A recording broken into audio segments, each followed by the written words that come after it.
All right. Oh my goodness. Here we are again. The Legend of Keret. I'm kind of excited about this dramatic reading by this guy. What's his name? It is Kohan Killitz. I'm not the best voice actor at all. Um, but anyways, so what we have so far is we have Keret, and he is being described as a noble, right? The noble, you know. That's what the text says, right? Now, every writer either understands human nature or they don't. And as I was hearing this synopsis on the Oldest Stories podcast, it seemed like this author did understand human nature, right? We're going to get more into this text. I don't know if YouTube will allow me to show it since I'm showing some other guy's work. But I just can't find that text online. Oh my god. But anyways,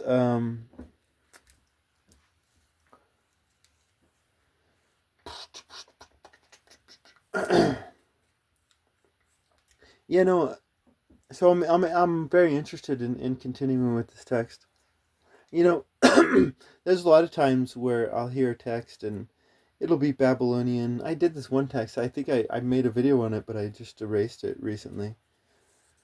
Because I started getting drunk for like a week or two, and I just started making all these stupid videos. And anyways, oh my goodness. So yeah, Carrot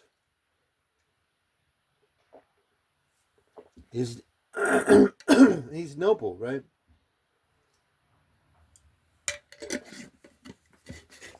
But like, what makes him noble? Like, seriously, the the lottery of his birth? Like, seriously, come on, shit. How totally against a searcher of hearts is that, right? He was born into the right family.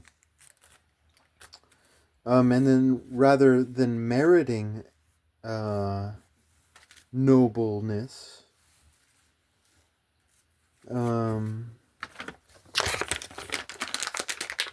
he doesn't really, And that makes me think that maybe when I say this author understands human nature, I'm not saying that this is a good guy. Like, this guy could really be in charge, and he's like the real powerhouse. The servant, like in the Sumerian tales, the servant is the one in charge.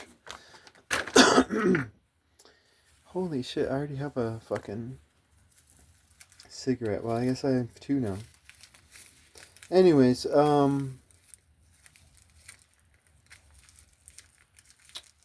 so this is exciting, I guess. This Legend of Keret. And again, usually I don't like stories. Like, if I don't like the characters, then fuck the story, And there's like glib, you know. There can be a lot of glibness in Sumerian, Mesopotamian, Canaanite, Phoenician, and Egyptian literature. There can be a lot of glibness in there, and I've seen a lot of glibness. It's like, they're just this morning. I always take a shit and listen to the Oldest Stories podcast. And Today I was listening to this video on Shamash, who's the sun god, right? And he actually spoke word for word um, some of these writings to Shamash, right? And the first one he did, it was like, oh my god, like this guy is totally glib, like, oh my god, totally fucking glib as shit.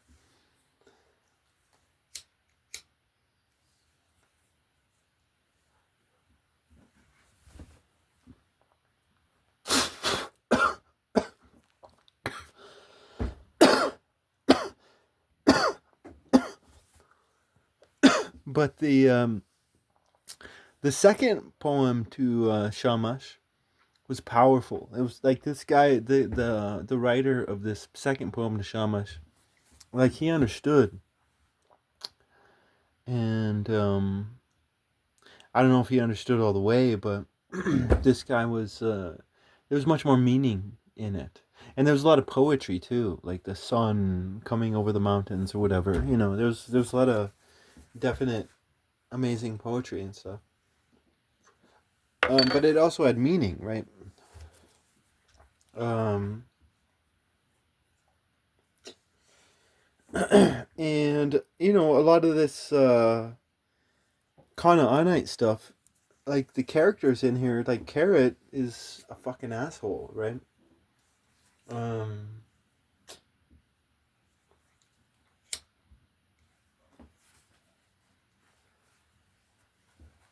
you know, before we continue, I guess, like I've written stories before, and there's been like two or three stories that I've written that have that are from the past, and they're fictional, but they have Phoenicians within them, right? And every time I write a Phoenician, I get so excited, like I do. Um, and but like, listen to everything that I'm saying about these Phoenicians. It's like this Carrot guy is total jackass, you know. And there's a lot of just petty greed, petty pride. Like they call themselves conquerors at one point, and it's like the Phoenicians and Canaanites are not conquerors. Oh my god. They can only conquer through betrayal and duplicity, right? um, but you know that would be pride, right? They portray the like Baal is portrayed as a conqueror at one point. Like, what kind of pride is that? But that's the type of society where secret societies would start, right? Because they can be very successful in the Mediterranean when you have a group of con men coming together who probably are competing against each other, and that's, you know, possibly an interesting point of history. But you know, I'm looking from the outside in, so I don't know about these Phoenicians, and I'm trying to learn. But I mean, yeah, you just see a lot of just. I mean, it's like you know, I think Moses wanted men to be craftsmen, right? He wanted a craftsman society where the people out there just built their own stuff and made their own stuff. And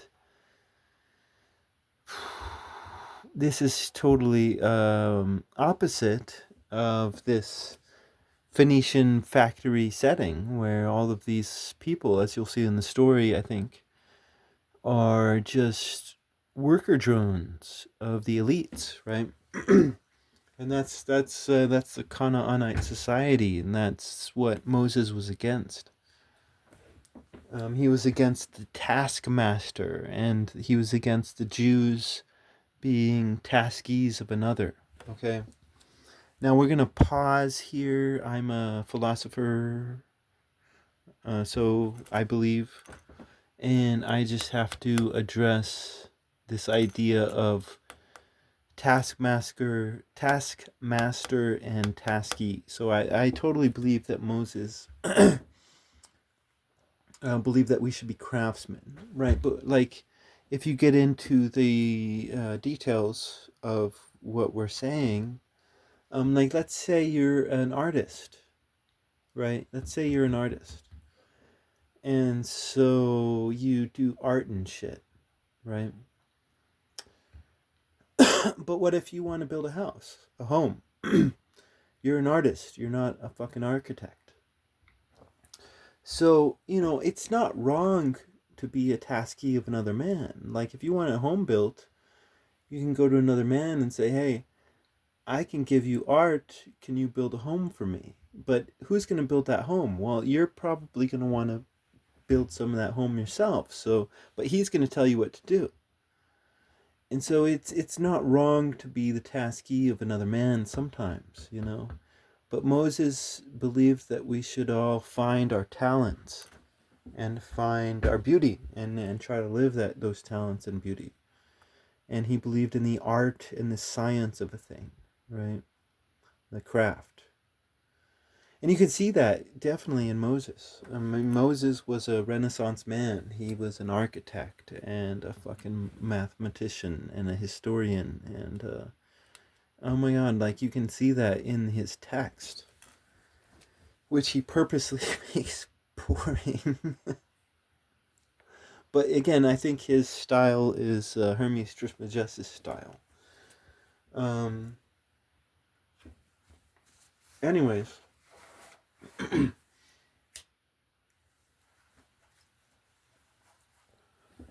So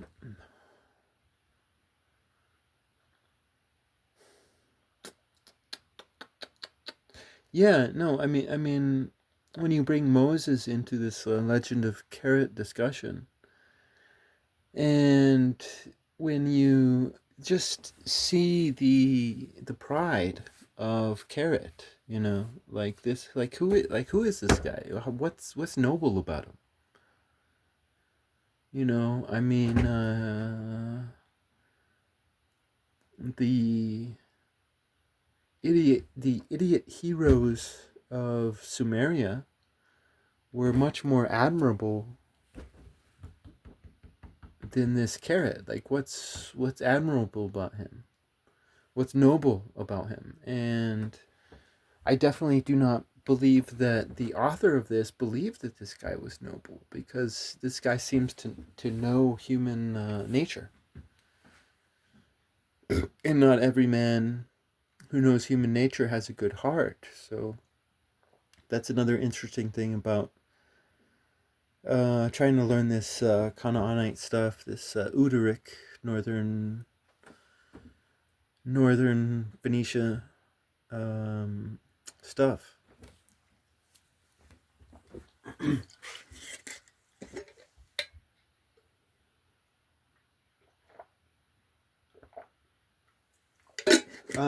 But I guess we shall see. Now that I guess a lot of these texts are broken up. I heard about he did a synopsis of the cycle of Baal, and that seems to be extremely broken up. But let's continue.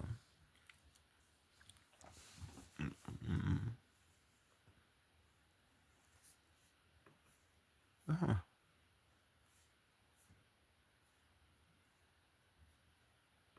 Old multitude.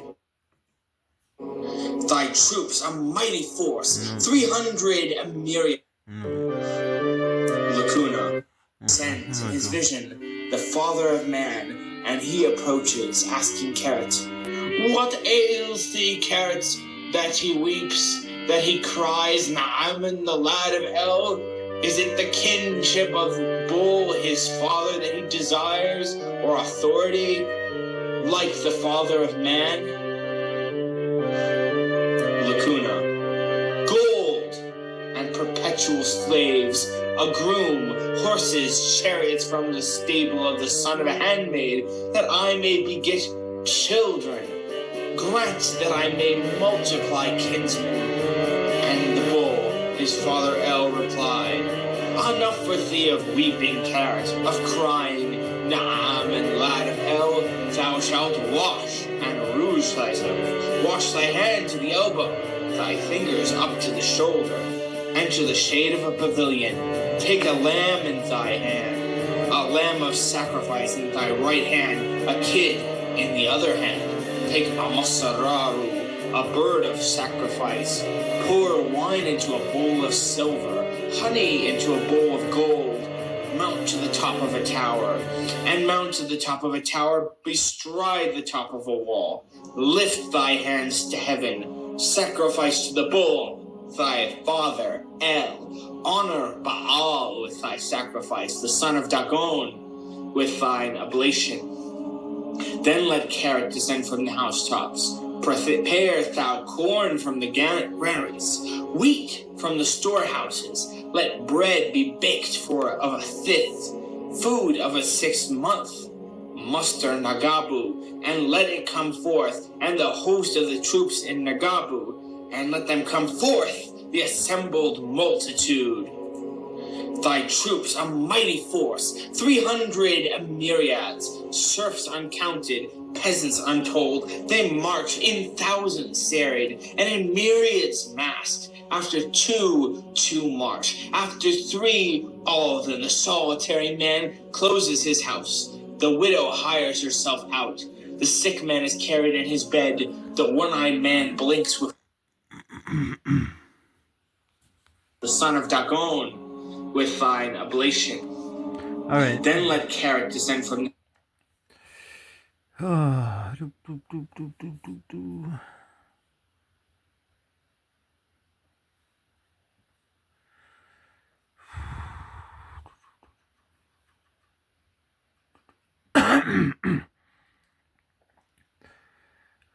la.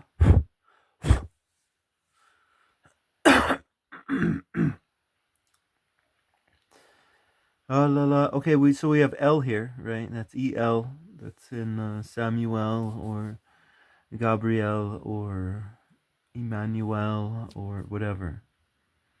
I've already discussed that.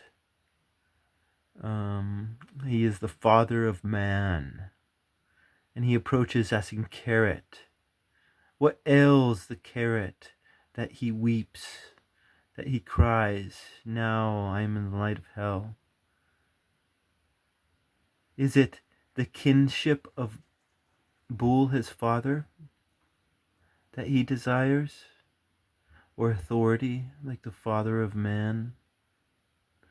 Okay, so like here we can see authority, like the father of man, right? So we could see a lot of patriarchal stuff within this society. Again, as the heavens, so the earth.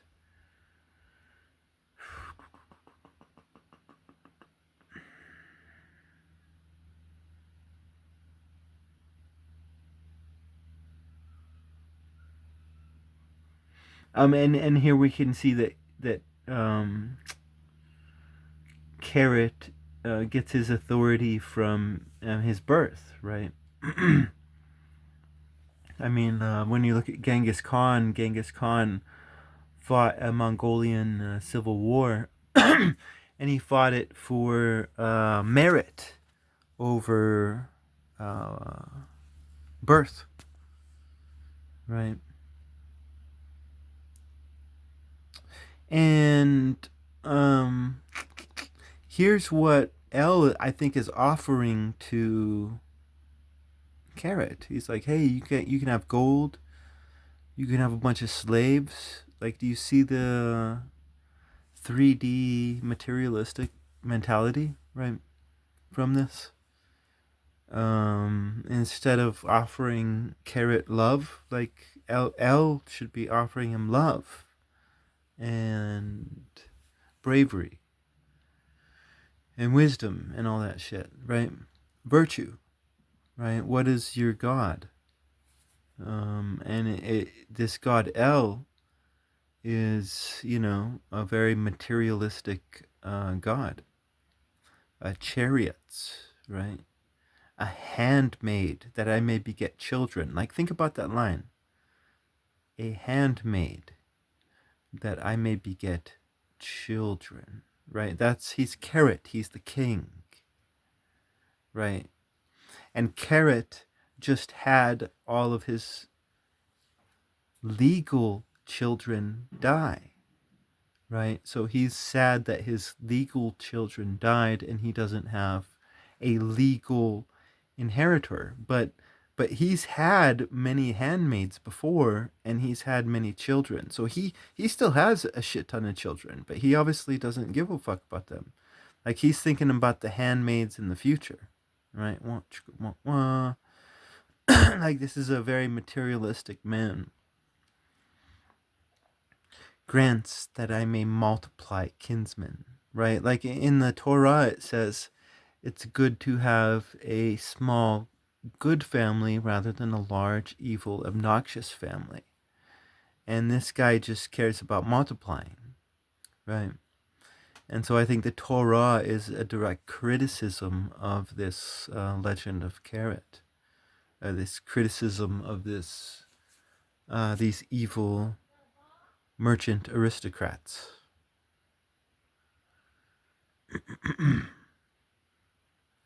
Okay, now here we get to merchant aristocrats and we get to elitists. And, a lot of them believe that cleanliness is virtue, right? Like I was just talking about virtue just now, but I was talking about it in a completely different way. Like, what is your virtue? Oh my God. And there could be an infinitude of different virtues out there. But here's one of them, right? Cleanliness.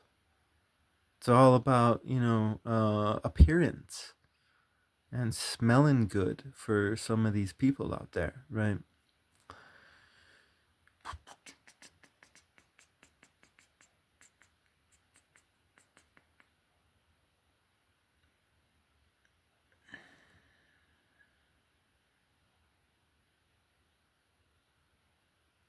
Okay, so we get into all this sacrifice, sacrifice, sacrifice, sacrifice, sacrifice, sacrifice, sacrifice, sacrifice, sacrifice. And it's El, right? Thy father El, who is honored by all this sacrifice, right? So El is basically bragging that he's the top dog here, right? Because all these people sacrifice for him. They're his minions. The son of Dagon, right? And here we see awesomeness being passed on through birth rather than merit. I am the son of Dagon. I wonder what oblation means. What are we on? Yeah, we're on 303.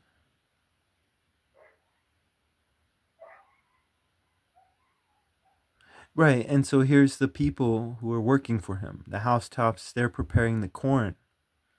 And they're preparing berries for him. And they're filling his storehouses, right? So I mean, do you see what's going on here?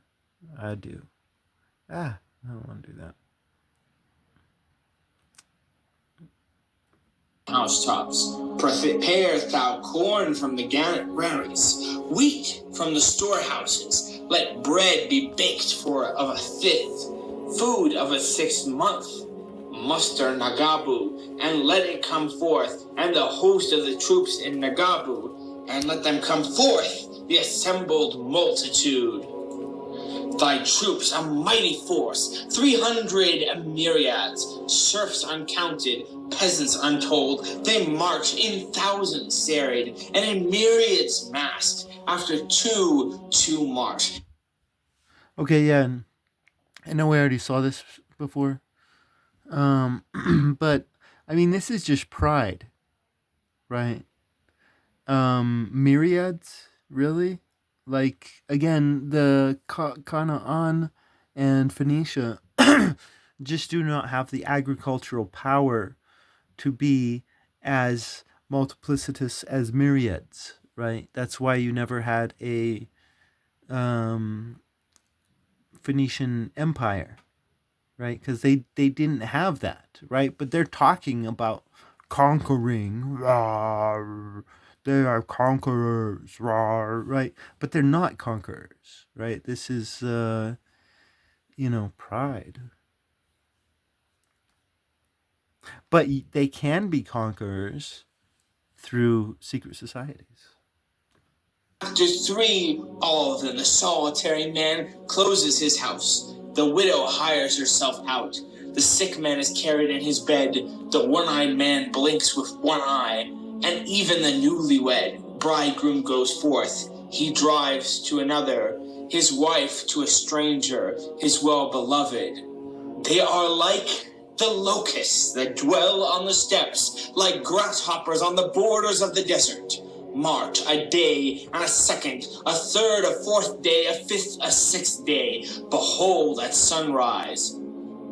On the seventh, thou wilt arrive at Udum the great, even at Udum the grand, and do thou attack the villages, harass the town, sweep from the fields her woodcutters, from the threshing floors the straw pickers, sweep from the spring the women that draw, from the fountain the women that fill. Tarry a day and a second, a third, a fourth day, a fifth, a sixth day, thine arrows shoot not into the city, nor thy handstone flung headlong.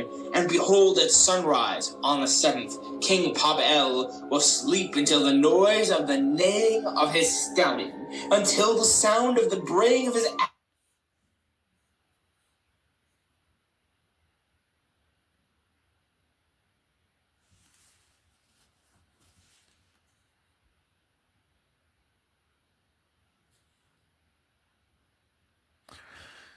Okay. Well, this is good poetry here, I guess. And you can see again a fifth. All these fractions being used. This is definitely. But what you also see here is again patriarchalism. Like women are just prizes of war, right? Which is totally opposite of what Moses taught, right? Again, Moses didn't have any problem with Gentile women. He married Gentile women. And it's because like you look at this Canaanite society that treats women as things and property, where it's just a self-destructive society. Um, their pride ends up being their undoing, right? Um, I mean, Tyre was conquered many times by the heavens, and the Phoenicians never got the hint um, because maybe this writer isn't um, the most benevolent of men. But you definitely see this. I mean, we see a lot of good poetry here. Um, but it's like, hey, go conquer and take all these women with your 300 myriads, right? And get all these women, you know, because he's crying for more children, even though a lot of his children are still alive. They're just not his official children. But I guess we'll stop it here. We're 5 minutes in.